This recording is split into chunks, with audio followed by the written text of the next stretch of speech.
की प्रैक्टिस में ऐसा सिचुएशन आएगा, पर दो चीज़ है जो प्रिवेंटिव है। जब विक्टिम हॉस्टाइल होती है या कुछ कॉम्प्रोमाइज़ करती है, उसके बाद कुछ नहीं कर सकते।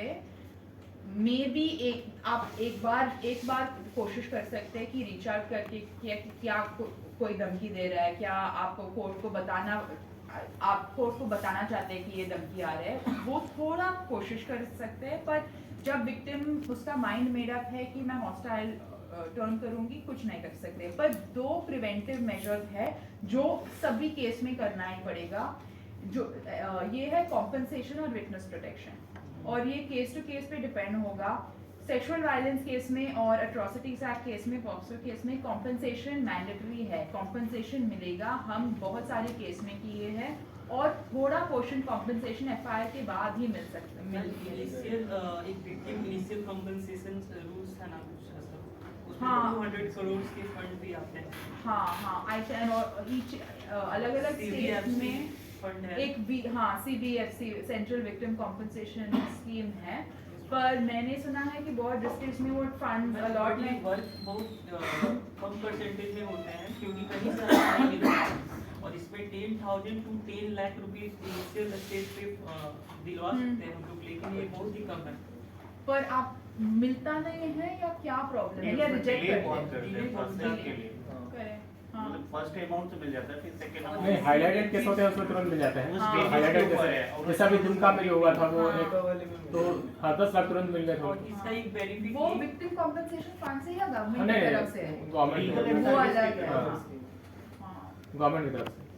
पता है कि ये कॉम्पनसेशन आसान से नहीं आता है, पर और क्या करेंगे हम, ये we have to force it to work. ये एप्लीकेशन डाल के या आरटीआई डाल के, वो डीएलएसए में आरटीआई डाल के कितना फंड एलोकेट हुआ है, किधर यूज हो रहा है, या डिस्ट्रिक्ट जज को डाल के कि ये डिले हो रहा है, थोड़ा प्रेशराइज करके रिप्रेजेंटेशन डाल के या हाई कोर्ट डाल के कि मेरा एप्लीकेशन मैंने फाइल किया है।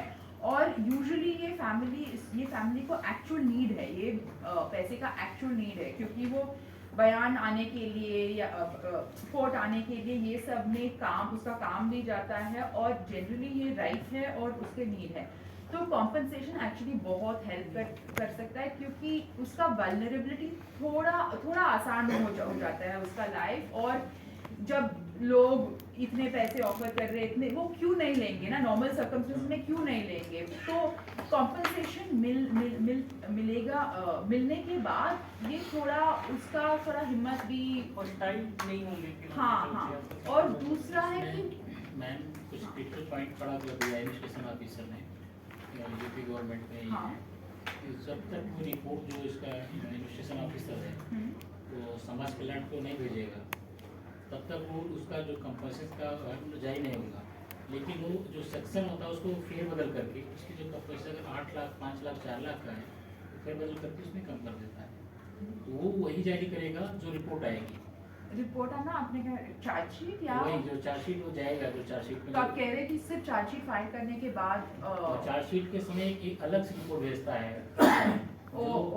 समाज कल्याण को, जो उसमें कंपनसेशन अलाउड करता है। तो ये एक्ट का प्रोसेस अलग हो जाता है, और उसको जो कंपनसेशन मिलता है उसका प्रोसेस अलग हो जाता है। उसमें कोई इंटरफेरेंस नहीं होता जो कोर्ट का में। नहीं, कोर्ट का भी होता है। तो हम डीएलएसए में फाइल करते हैं, डीएलएसए ये सब चार्जशीट के लिए पूछते हैं, फिर डीएलएसए कोर्ट को एक मैंने पीपी से भी बात किया, कोर्ट ने भी बात किया, लेकिन उन्होंने एक चीज पे मतलब ये डिफरेंट मैटर है जो है कि नहीं, कोर्ट अलाउ नहीं कर सकते, कोर्ट के सामने एप्लीकेशन नहीं डाल सकते हैं। पर ये मैडम इसमें जैसे पॉक्सो है, हाँ। पॉक्सो में तो आफ्टर डिसीजन मिलेगा, और सेकंड थिंग ये कि आप इंटीरियर रिलीज आ रहे हो तो कोर्ट में एप्लीकेशन वो करनी पड़ेगी नहीं, पॉक्सो आप में। 357A और SC/ST एक्ट में सोशल वेलफेयर डिपार्टमेंट या डिस्ट्रिक्ट वेलफेयर ऑफिसर इस कंपनसेट को पे करता है।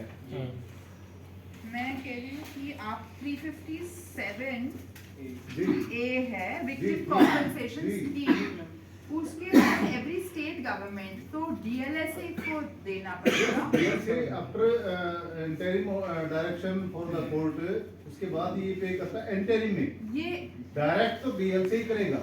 हम्म लेकिन यदि इंटरिम में आपको कुछ कंपनसेशन से- चाहिए हाँ। एजुकेशन पर्पज हाँ, के लिए, हाँ, बच्चे के हाँ। मेडिकल उसके लिए, तो तो- उसके लिए आपको एप्लीकेशन मूव करनी पड़ेगी ना। कंसेंट कोर्ट में कंसेंट कोर्ट एक्शन करेगा। एक्चुअली दो वो DLSA को भेजेगा। डालसा भेजेगा ये वो। सेक्शन हाँ। में कोर्ट में आपको डालसा को प्ले करनी है, डालसा एक पर्सन भेजेगा। हाँ। पर डीएलएसए को भी पावर है कन्विक्शन के पहले ही ये ऑर्डर देना है कि कॉम्पनसेशन पे करना है कितना। तो आप एक बार 357 पढ़िए, ये एक्चुअली थोड़ा कंफ्यूजिंग है क्योंकि एक सीआरपीसी के अंदर है विक्टिम कॉम्पनसेशन स्कीम, वो सीआरपीसी से कनेक्टेड है, पर दूसरे स्कीम्स भी होते हैं जो आप कह रहे थे सोशल वेलफेयर डिपार्टमेंट या गवर्नमेंट का, और कोर्ट का पावर यूजुअली कन्विक्शन के बाद ही होता है, तो वो बिल्कुल अलग है। हाँ, तो एफआईआर दर्ज होने के बाद यूजुअली चार्जशीट फाइल करने के बाद ये मिलता है। ठीक है, मैं थोड़ा मूव ऑन करूंगी। और दूसरा है कि विटनेस प्रोटेक्शन। विटनेस प्रोटेक्शन का भी स्कीम है, एक सुप्रीम कोर्ट जजमेंट है महेंद्र चावला, आप सब ये पढ़िए और आपके रेस्पेक्टिव स्टेट्स में कोर्ट में डाल सकते हैं या पुलिस में भी डाल सकते हैं। यूजुअली आई थिंक कोर्ट में ही ठीक होगा क्योंकि उस केस के कनेक्टेड के संबंध में बन जाएगा कि ये पॉसिबिलिटी है कि विक्टिम को या विटनेसेस को धमकी मिल सकता है। और तो क्या करते हैं ये यूजुअली केसेस में, ग्रेव केसेस में 2 पुलिस कांस्टेबल आप डेप्यूट करते हैं या 1 पुलिस कांस्टेबल, और मे बी कोर्ट घर से कोर्ट में आने जाने का वो रास्ता से ये अकम्पनी करते हैं।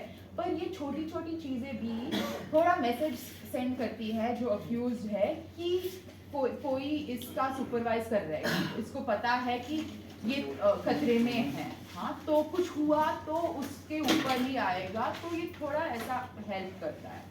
महेंद्र छावला से पता नहीं, मैं अभी बताऊंगी। हाँ, तो सॉरी अभी टाइम नहीं है। मैं अभी कम्युनल वायलेंस, कस्टोडियल वायलेंस और बाकी केस में थोड़ा थोड़ा बता दूंगी। कम्युनल वायलेंस में मोस्ट इम्पॉर्टेंट पॉइंट है कि कम्युनल वायलेंस क्या है। बेसिकली मर्डर है या अनलॉफुल असेंबली है या फिजिकल असॉल्ट है या राइटिंग, लूटिंग, थेफ्ट, ये आईपीसी सेक्शन भी है, हमें अलग से कम्युनल वायलेंस का बिल नहीं है। जो आईपीसी का सेक्शन है वो ही जाएगा। पर हम कैसे बनाएंगे कम्युनल वायलेंस का केस, कैसे बनाएंगे, तो ये इम्पॉर्टेंट है कि विक्टिम को या विटनेसेस को जब स्टेटमेंट देते हैं पुलिस में, एफआईआर में, ये निकालना है, ये बताना है कि ये दंगे के दौरान हुए थे, ये सांप्रदायिक दंगे के दौरान हुए थे, दूसरे दंगे भी होते हैं, और ये सांप्रदायिक दंगे में ये नेम करना ही पड़ेगा कि ये कम्युनिटी, हिंदू कम्युनिटी ये दंगे शुरू किया था या ये हमला कर रहे थे, क्या क्या कर रहे थे, क्या नारे ले रहे थे। यूजुअली हमारे देश में हिंदू कम्युनिटी माइनॉरिटी कम्युनिटी पे हमला करती है, तो ये थोड़ा जो फैक्चुअल सर्कमस्टेंसेस है बताना पड़ेगा, और एफआईआर में सेक्शन 153A इन्वोक करना पड़ेगा। वो सेक्शन है कि जो भी इंसाइट करता है रिलीजियस जो फीलिंग्स ऑफ हेट्रेड या incitement between people of different classes, different groups, different religions, तो ये सेक्शन इन्वोक करने में समझ में आता है, रिकॉर्ड में आता है कि ये सिर्फ मर्डर नहीं था, सिर्फ 2 नेबर्स का मर्डर नहीं था या कुछ प्रॉपर्टी डिस्प्यूट का इशू नहीं था, पर ये कम्युनल वायलेंस के कॉन्टेक्स्ट में हुआ था। और हमें लगेगा कि सबको पता है कि इस टाइम में इस डिस्ट्रिक्ट में कम्युनल दंगे थे, पर ये कोर्ट नहीं मानेगा। डिफेंस काउंसिल कह सकता है कि सब ठीक है, ये केस 10 साल हो सकता है, उस टाइम तक सब भूल जाएंगे। तो ये फैक्ट्स रिकॉर्ड पे लेकर आना वो बहुत इम्पोर्टेंट है। जो क्रिमिनल ना होके अगर इस तरह का दंगे होते हैं तो उसमें फायरिंग भी होती है पुलिस की, हाँ, तो उसमें तो जो फायरिंग पुलिस को लगता है गोली, हाँ, उसमें भी तो वो भी तो पुलिस भी तो accused हाँ, होती है। हाँ, तो ये पुलिस वायलेंस का आई थिंक, हाँ, पुलिस वायलेंस एक बहुत बड़ा इशू है, पर उसमें भी कैटेगरीज है। जब दंगे हो रहे हैं, पुलिस सीसीआरपीसी में पुलिस का थोड़ा पावर्स है, और पुलिस रूल्स थोड़ा पावर्स देता है पुलिस को कि वो लॉ एंड ऑर्डर मेंटेन करने के लिए या दंगे मेंटेन करने के लिए लास्ट ऑप्शन है फायर, ओपन फायर करते। इस देश में पुलिस फर्स्ट ऑप्शन यूज करते हैं, फायर करते हैं और लोग मारे जाते हैं। टेक्निकली वो लास्ट ऑप्शन है, हमें वो थोड़ा कॉम्प्लिकेटेड है, हमें दिखाना पड़ेगा कि वो फोर्स नेसेसरी नहीं था और डिस्प्रपोर्शनेट था। पुलिस पहले वो वार्निंग देना पड़ेगा, वो guideline का follow- हाँ वो गाइडलाइंस फॉलो करना है, ये गाइडलाइंस का ब्रीच दिखाना पड़ेगा। यूजुअली ये मेरा एक्सपीरियंस है, ऐसे केस सिर्फ एक एफआईआर रजिस्टर नहीं करेंगे, एफआईआर से नहीं होगा। यूजुअली इस काइंड ऑफ केसों में जहाँ स्टेट या पुलिस परपेट्रेटर है, रिट में जाना पड़ेगा, रिट में जाना पड़ेगा, दिखाना पड़ेगा कि इसमें इंक्वायरी चाहिए, इसमें सीबीआई इंक्वायरी चाहिए, ये इन्वेस्टिगेशन ट्रांसफर कीजिए। ये प्राइमा फैसी पुलिस ने एक्सेस फोर्स यूज किया, वो सब थोड़ा दिखाना पड़ेगा। तो एक्चुअली मैं अभी वो कस्टोडियल किलिंग और एनकाउंटर किलिंग के बारे में बात कर रही, तो थोड़ा कनेक्टेड है। एक बात है कि जब पुलिस का कस्टडी में कोई डेथ होता है या कोई मर्डर होता है, सेक्शन 176(1)(a) का इंक्वायरी, आप सीआरपीसी में सेक्शन 176(1)(a) एक मैजिस्ट्रियल इंक्वायरी मैंडेटरी है।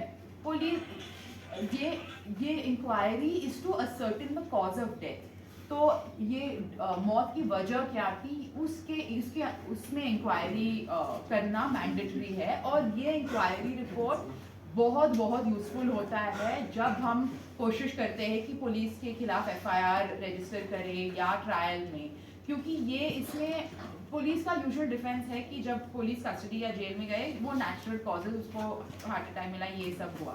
पर ये इंक्वायरी बहुत यूज़फुल हो सकता है हमें एफआईआर में। इस कंडीशन में तो बॉडी को भी गायब कर देते हैं जिसको पुलिस गोली मारती है। हाँ तो ये एक केस था हाशिमपुरा वाला केस, आप किसी ने सुना? प्लीज पॉज कर सकते हैं क्या, जिसका भी फोन बजा।